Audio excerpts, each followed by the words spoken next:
From the director of Harry Potter, back when that meant something, and a massive child star who turned out pretty normal by child star standards. We are bound to this planet. Industry and production can't mirror the infinite expansion of the universe. Comes the 30th anniversary of the rare By holiday child sequel that star isn't standards. terrible, Oh, jeez. unnecessary, I just forgot all about Christmas. or completely off the rails. Hold tight to my belt, for we are going to Off the journey through rails. the air and circle the world.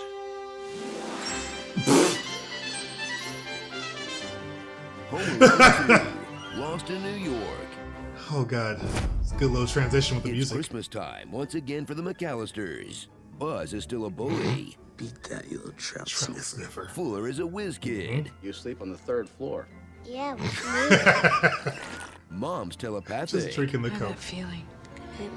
Good night, Kevin. And the other 12 are background gingers who contribute nothing at all to the story. Background While Big gingers. P doesn't even get a line. Laugh along with little Kevin while he talks to himself for 2 whole hours. Where are those guys? Yep. My family's in Florida and I'm in New York. Plaza Hotel, New York's most exciting hotel experience. Luxurious and spacious. Merry Christmas, kids. This is the greatest action. You can mess with a lot of things.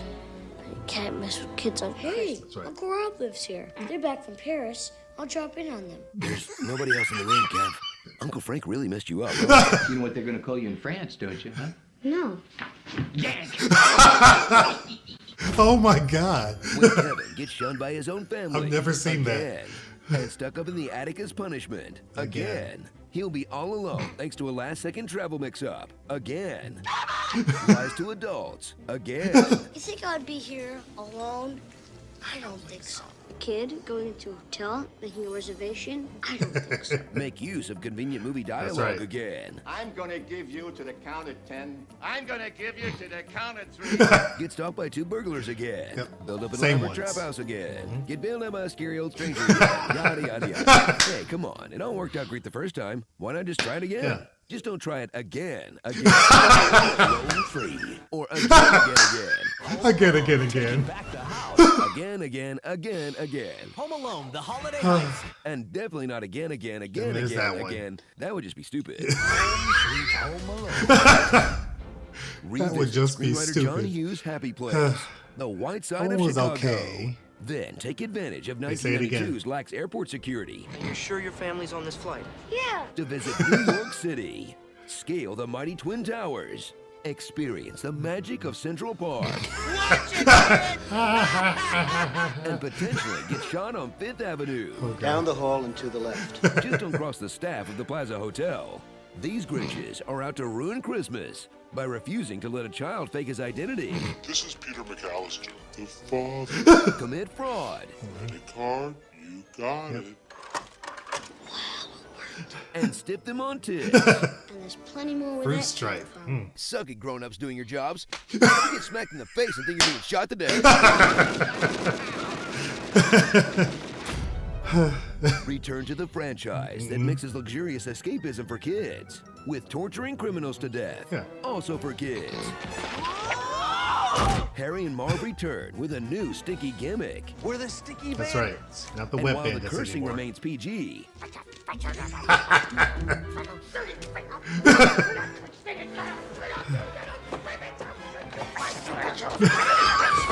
the violence is rated S. As in, Kevin murders them 10 different ways.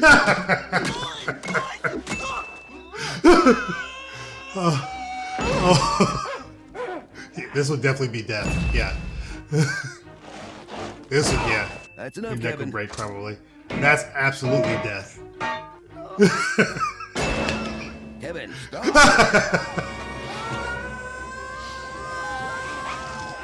Yeah. Please. Yeah. They're already Oh dead. God. They're already dead.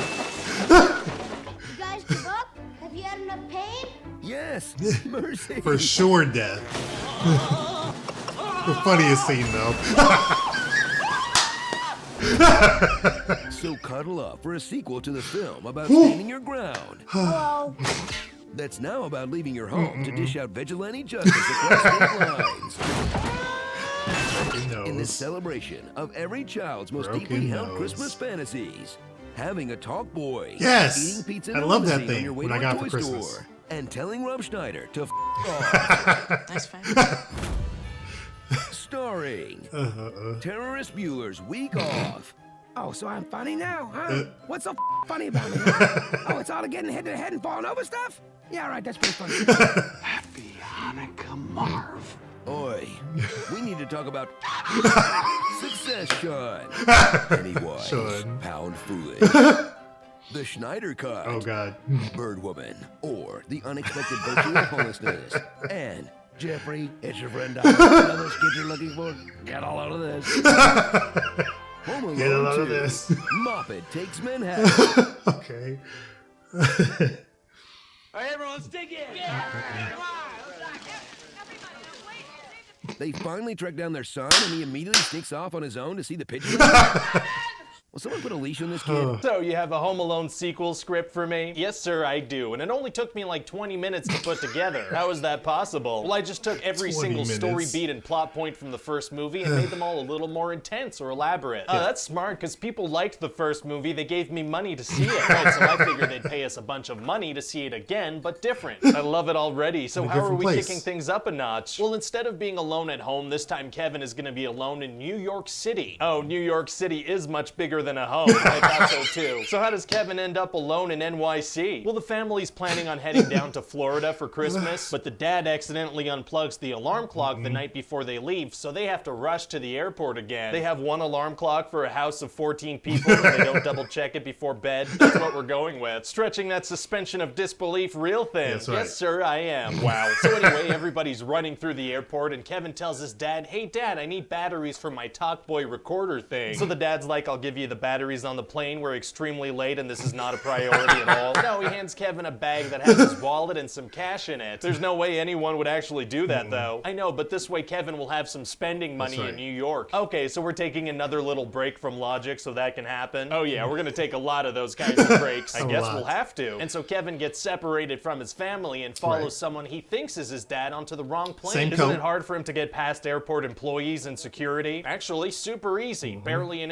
inconvenience. Oh, really? Yeah, the airport people just kind of take Kevin's word for it that his dad's on that That's plane. right. I didn't realize how laid back airport security was. Yeah, well, it's the early 90s right Right. now, so airport security isn't that much of a concern yet. Fair enough. Vaguely ominous statements about the future are tight. I guess that was pretty weird of me. So how does Kevin not realize that he's not on the same plane as his family? Well, his mom said that because it's Christmas time, they couldn't get seats together. They were lucky to even be on the same Oh my flight. God. So how is there an empty seat for him on the New York plane? I don't know. Fair enough. So yeah, then Kevin's gonna get to New York and the fun's gonna begin. Wow, so what does he do? Oh, well, he's gonna go to a fancy hotel and commit a bunch of credit card fraud and identity theft to get a room. Oh my god. But like in a cute way. Okay, good. Cute. Yeah, but this one concierge thinks the whole thing is super suspicious. Oh, so he stops Kevin before he goes up to the room? No, later he's gonna sneak into Kevin's room. That's oh, right. he is? Yeah, well, he wants to confirm his suspicions that Kevin is alone in there. So best case scenario in this guy's mind, he's breaking into a child's room and finding that child all alone. Well, it sounds creepy when you say it like that. I think it sounds creepy any way you say it, because it's super creepy. Maybe. And what else happens in New York? Oh, well, Kevin's gonna have to deal with some bad guys again. Oh, I guess the city is a perfect place to introduce some wacky new criminals. Well, actually, I was thinking it could be Harry and Marv from the first movie. But weren't they arrested in Chicago? Yeah. So how would that even be possible? Well, they escaped from prison and got onto a fish truck that ended up in New York City on the same day that Kevin McAllister That's right. arrived.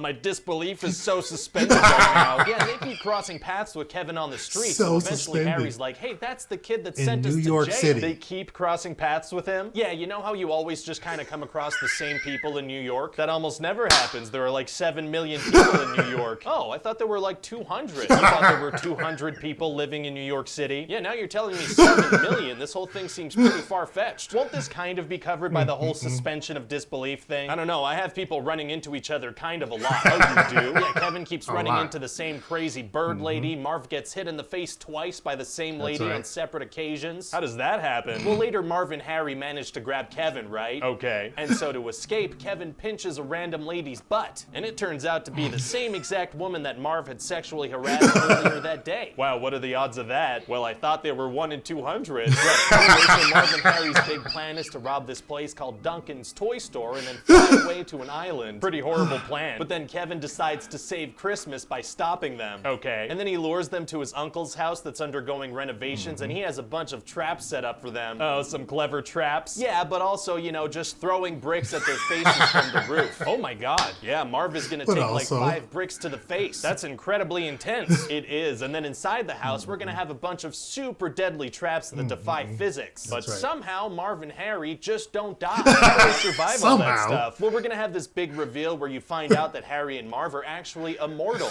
What? Yeah, so we're gonna have this psychopath kid trying to murder these 2 immortal beings, but they're just not dying. I'm sure I like the reveal of them being immortal beings. So what, you want Kevin to successfully kill them? No, I'd say keep all the deadly traps, just take out the reveal. But there's no way they can survive any of that without being immortal. It's literally the only explanation that makes sense. Yeah, I'm just not a fan of it. Okay, and how does the movie end? Well, Kevin's entire family's gonna fly up to see him. What happened to that whole thing about it being impossible to get plane tickets on Christmas? Well, that line was at the beginning of the movie, so I'm hoping people are gonna forget he said it. Oh, fingers crossed. And then Kevin's dad is gonna see like a $900 hotel bill and lose his mind. Didn't he just fly 14 people across the country twice? Why is he mad about $900? So we can have this fun ending where he yells in the hotel room and Kevin hears him all the way in Central Park. The dad yells in the hotel and Kevin hears him in Central Park. Yeah, he does. No, he doesn't. Yeah, he does. That's not possible. It's a funny ending. Get off my back. But it doesn't make any sense. My back is where you are and I'd love for you to vacate the premises. Okay, well, I'm at least gonna try to get the Plaza Hotel, so at the very least the hotel will be right across from Central Park. Oh, you think you can get the Plaza Hotel? Yeah, apparently if you give the owner a cameo, you can use any of his buildings for your movies. It's like this ego thing that he has. Wait, who owns the Plaza Hotel?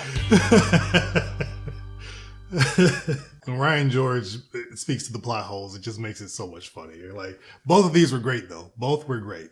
Honest Trailers and The Pitch Meeting, fantastic. Again, 2 years since I've seen The Pitch Meeting, but it still holds up. That was hilarious towards the end there. Just all the different things that happened. The suspension of disbelief had to be so high for a lot of this stuff to make sense for a second time. Considering that they say that the first movie happened a year ago, but in the movie he says he's 9 or 8. Somehow the years didn't make sense, but they say he's this age. I don't know. I don't know when his birthday is, though. So there's that. But still, very funny, hilarious. Again, it's always on our list of Christmas movies to watch. This is my favorite of the 2. The first one is good. I'm learning to love it more as we watch it and the older I get. When I was younger, I didn't like the first one all that much. It was a little boring. The second one's just more fun because he's in a completely different city. Everything's brand new. You don't know how he's going to get through it. And he figures out a way. But let me know your favorite between these 2. Pitch Meeting or Honest Trailer, which one do you pick? Let's talk about it in the comments. Hope you had a great Christmas. Hope you had a great holiday. Thanks for watching. Appreciate you guys. And I'll see you as always on the next video. Take care.